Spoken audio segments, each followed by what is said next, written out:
No, profesor. Nuestro grupo conformado por Sebastián Moreno, Amanda Valenzuela, Sofía Herrera y Amala Louchi le vamos a presentar las formas de Estado en el proceso constituyente. Y el siguiente trabajo es un análisis de la propuesta de constitución que propone el proceso constituyente. Nos hemos enfocado netamente en la forma de Estado que propone, ya que es cercana, pero al mismo tiempo lejana de la que conocemos actualmente y es capaz de cambiar drásticamente el sistema político. Para cumplir con dicho propósito, haremos un análisis de cuáles son las formas de gobierno, las historias del regionalismo en Chile y cuál es la propuesta de la Convención y cómo que ésta funcionaría a priori.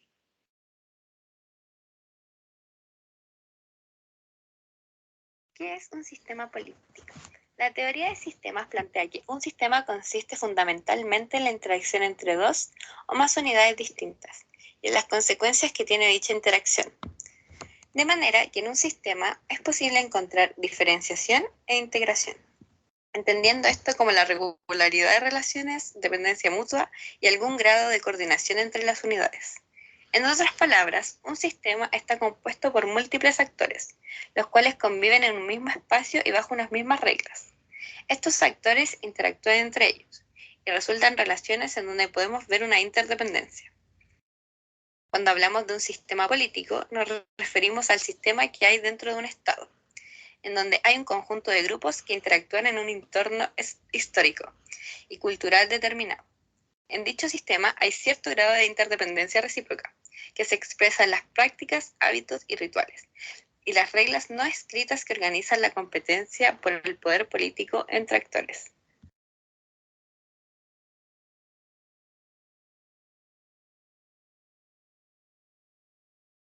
¿Qué es la forma de Estado? Relación con el sistema político. Según Porrúa, la persona y por tanto su sistema político puede ser caracterizado en su totalidad desde 3 puntos de vista.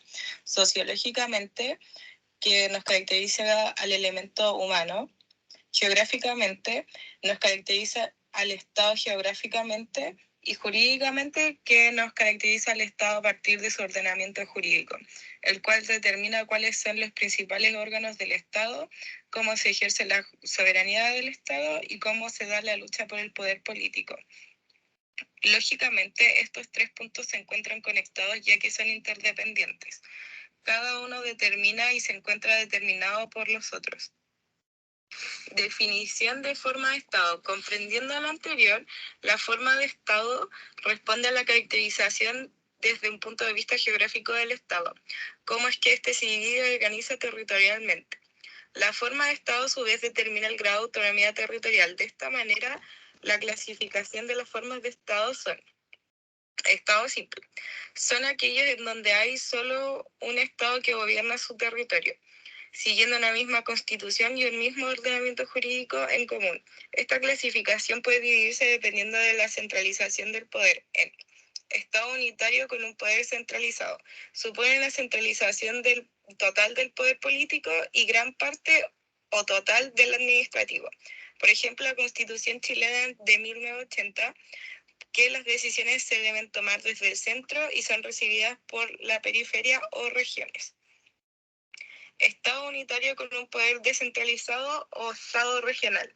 Existe un gobierno central que toma decisiones respecto a su territorio, pero existen unidades territoriales a las cuales se le concede un margen de autonomía política y administrativa, los cuales están determinados desde el gobierno central. Por ejemplo, la Constitución de España, Estado de regiones autónomas. Las regiones tienen la capacidad de tomar decisiones propias sobre su propio territorio. También está el Estado complejo, que son aquellos territorios en donde dos estados se unen por un bien común y representan a una unidad estatal dentro del contexto internacional. Esta clasificación se puede dividir entre estados federales, que son aquellos estados que ceden parte de su soberanía a un nuevo estado. Este hegemón da a una constitución general para todos los estados. Sin embargo, cada unidad estatal tiene su propia constitución y su propio ordenamiento jurídico que regula su propio territorio. El derecho internacional los reconoce como un solo estado. Estados confederales. La confederación o Estado confederal agrupa a distintos estados mediante un vínculo jurídico entre los estados que integran a la confederación. Sin embargo, los estados tienen su propia soberanía sobre su territorio, con su respectivo ordenamiento jurídico. El derecho internacional reconoce que la confederación está compuesta por dos o más estados diferenciados.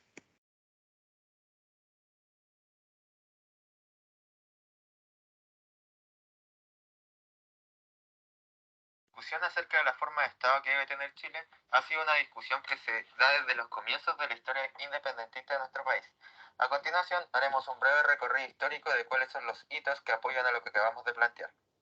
Para este rastreo histórico nos remontaremos hasta la década de 1820, apodada por algunos historiadores como ensayos constitucionales.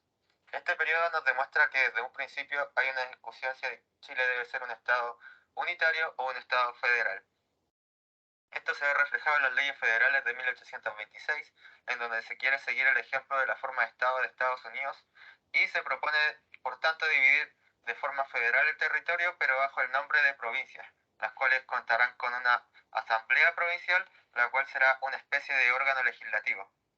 En la Constitución de 1828 se abandona la idea del federalismo, pero no totalmente, ya que se mantienen aspectos de las leyes federales como las asambleas provinciales, pero se les quita una cuota de poder a las mismas. Después ya podemos ver un proceso de instauración del Estado unitario centralizado en Chile, el cual se refleja en la Constitución de 1833, el cual es una constitución en donde se termina la discusión y se instaura un fuerte centralismo en el poder político, ya que se eliminan las asambleas provinciales y se reemplaza por una especie de burocracia centralista. La Revolución contra Montt en 1859 es otro hito que nos demarca que hay una lucha por el centralismo. Uno de los antecedentes de esta revolución fue la rivalidad que existía entre las provincias mineras del norte con las provincias agrícolas del sur. Pedro León Gallo organiza una revolución con claras quejas contra el centralismo que hay en Chile. La Constitución de 1925 es un hito que también nos marca un cambio, ya que se comienza a vislumbrar que el país quiere ir hacia una descentralización, pero esta se hace a través de una descentralización del poder de forma administrativa. De eso nos da cuenta el artículo 107 de dicha constitución. Posteriormente, tenemos el gobierno de Pedro Aguirre Cerda, en donde es el periodo en donde nace el concepto de región, pero teniendo aspectos económicos. De hecho, la Corfo divide a Chile en 6 regiones dependiendo de su economía. Después pasamos al gobierno de Frei Montalva, en donde se crea la ODEPLAN, la cual divide al país en 12 regiones e instala una oficina regional en cada una de ellas.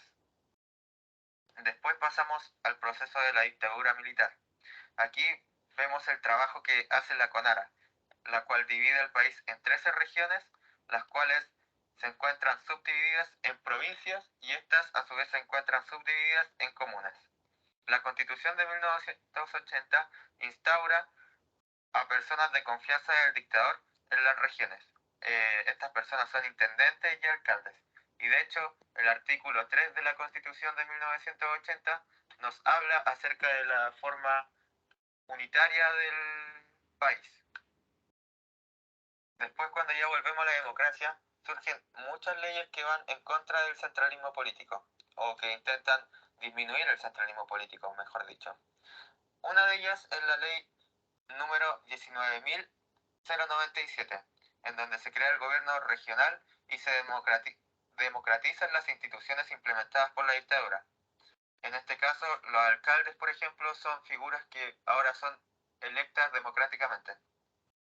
En las reformas constitucionales del 2005 se reforma la Constitución y se comienza a hablar de una desconcentración, además de una descentralización. Esto se ve reflejado en la modificación que se implementa al artículo 3 de la Constitución.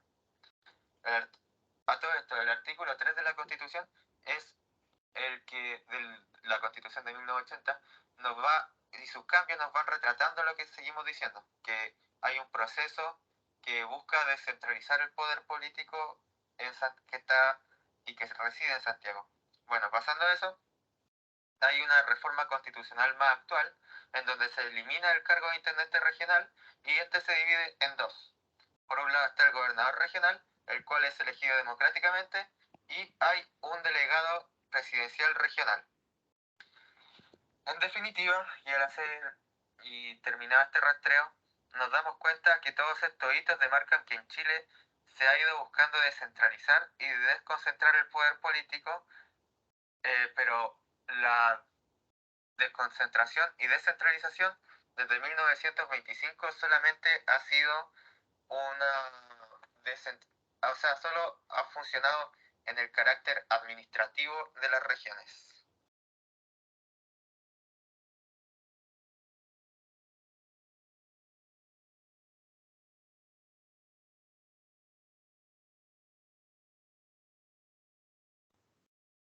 ¿Qué propone la Convención en su Constitución respecto a la forma del Estado?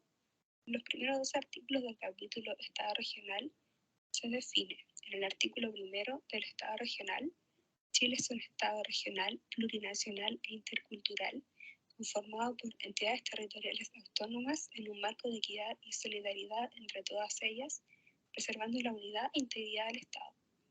En el artículo segundo de las entidades territoriales, el Estado se organiza territorialmente en regiones autónomas, comunas autónomas, autonomías territoriales, indígenas y territorios especiales.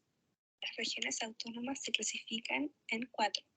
Primero está la Asamblea Regional, que es un órgano colegiado de representación regional que está dotado de potestades normativas, resolutivas y fiscalizadoras. Segundo está el Gobierno Regional, que es representado judicial y extrajudicialmente por un gobernador o gobernadora regional.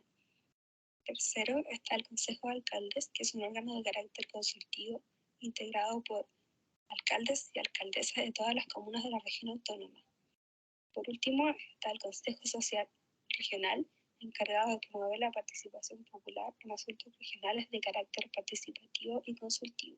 Por su parte, las comunas autónomas se definen como entidades territoriales que son base del Estado regional, dotadas de personalidad jurídica, de derecho público y patrimonio propio que goza de autonomía para cumplir sus fines de acuerdo a lo dispuesto por la Constitución.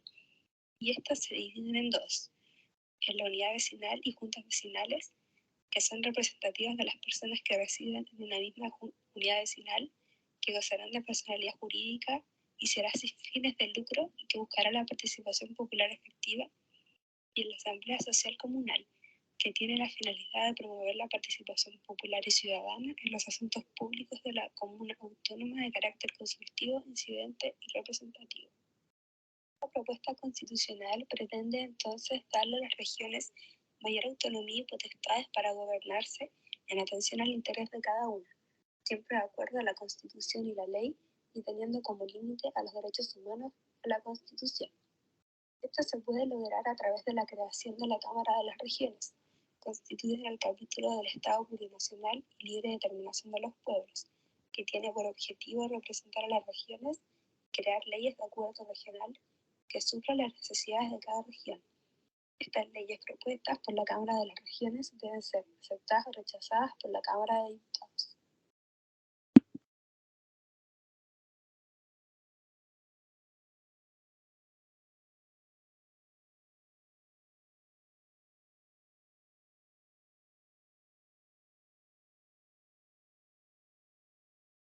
Reflexión. Como hemos visto a lo largo del trabajo, desde los inicios de la historia de Chile hay una discusión acerca de la forma de Estado que éste debe tener, y es muy probable que dicha discusión se mantenga a lo largo del tiempo.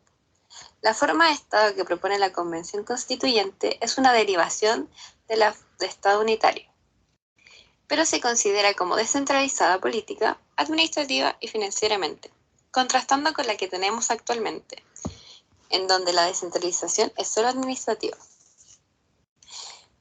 De la misma manera, la Convención propone mecanismos que traspasan las inquietudes ciudadanas hacia los altos cargos políticos, en forma de un ascensor, ya que va desde la Asamblea Social Comunal hacia el Consejo de Alcaldes, los cuales deberían pasar las inquietudes a los gobernadores, quienes a través del Consejo de Gobernadores las harían saber al presidente de la República. De la misma manera, la Cámara de las Regiones se presenta como una Cámara del Poder Legislativo, que velará por las necesidades de las regiones a través de las leyes de acuerdo regional. Con esto damos concluida nuestra presentación. Muchas gracias.